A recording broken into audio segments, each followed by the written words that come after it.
ಹೇ food court family, ಇವತ್ತಿನ video ಅಲ್ಲಿ motichoor laddu shots ಹೇಗೆ ಮಾಡೋದು ಅಂತ ಹೇಳ್ಕೊಡ್ತೀನಿ. ಇದಕ್ಕೆ ಬೇಕಾಗಿರೋ ಇಂಗ್ರೀಡಿಯೆಂಟ್ಸ್: ಹಾಲು, ಸಕ್ಕರೆ, custard powder, cardamom powder, fried nuts, motichoor laddu. Cooking procedure ನೋಡೋಣ. ಒಂದು ಪಾತ್ರೆಗೆ ಅರ್ಧ ಲೀಟ್ರು ಹಾಲು ಹಾಗೆ 3 ಟೇಬಲ್ ಸ್ಪೂನ್ ಸಕ್ಕರೆ ಹಾಕಿ ಅದನ್ನು ಚೆನ್ನಾಗಿ ಕುದಿಯೋದಕ್ಕೆ ಬಿಡೋಣ. ಹಾಲು ಚೆನ್ನಾಗಿ ಕುದಿ ಬಂದ ಮೇಲೆ ಇದಕ್ಕೆ 1 table spoon custard powder, 1 tea spoon ಏಲಕ್ಕಿ ಪುಡಿ ಹಾಗೂ ಫ್ರೈಡ್ ನಟ್ಸ್ನ ಹಾಕೊಳ್ಳೋಣ. ಕಸ್ಟರ್ಡ್ ಪೌಡರ್ನ ನೀರು ಜೊತೆ ಫಸ್ಟೇ ಮಿಕ್ಸ್ ಮಾಡಿಕೊಂಡು ಅದನ್ನು ಹಾಕ್ಕೊಂಡ್ರೆ ಇನ್ನೂ ಬೇಗ ಚೆನ್ನಾಗಿ ಹೊಂದ್ಕೊಳ್ಳುತ್ತೆ. ಇದನ್ನು ರಬ್ಬಡಿ ಕನ್ಸಿಸ್ಟೆನ್ಸಿ ಬರೋವರೆಗೂ ಬೇಯಿಸ್ಕೋಬೇಕು. ಗಟ್ಟಿ ಆದಮೇಲೆ ಸ್ಟವ್ನ ಆಫ್ ಮಾಡ್ಕೊಳ್ಳೋಣ.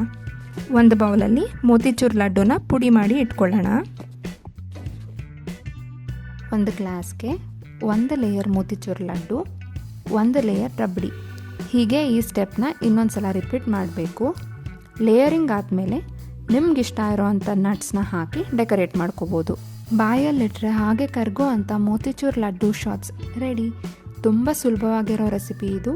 ನೀವು ಟ್ರೈ ಮಾಡಿ, ಖಂಡಿತ ಇಷ್ಟ ಆಗುತ್ತೆ. ಈ ವಿಡಿಯೋ ನಿಮಗೆ ಇಷ್ಟ ಆಗಿದ್ದರೆ ಲೈಕ್ ಮಾಡಿ, ಸಬ್ಸ್ಕ್ರೈಬ್ ಮಾಡಿ. Thank you.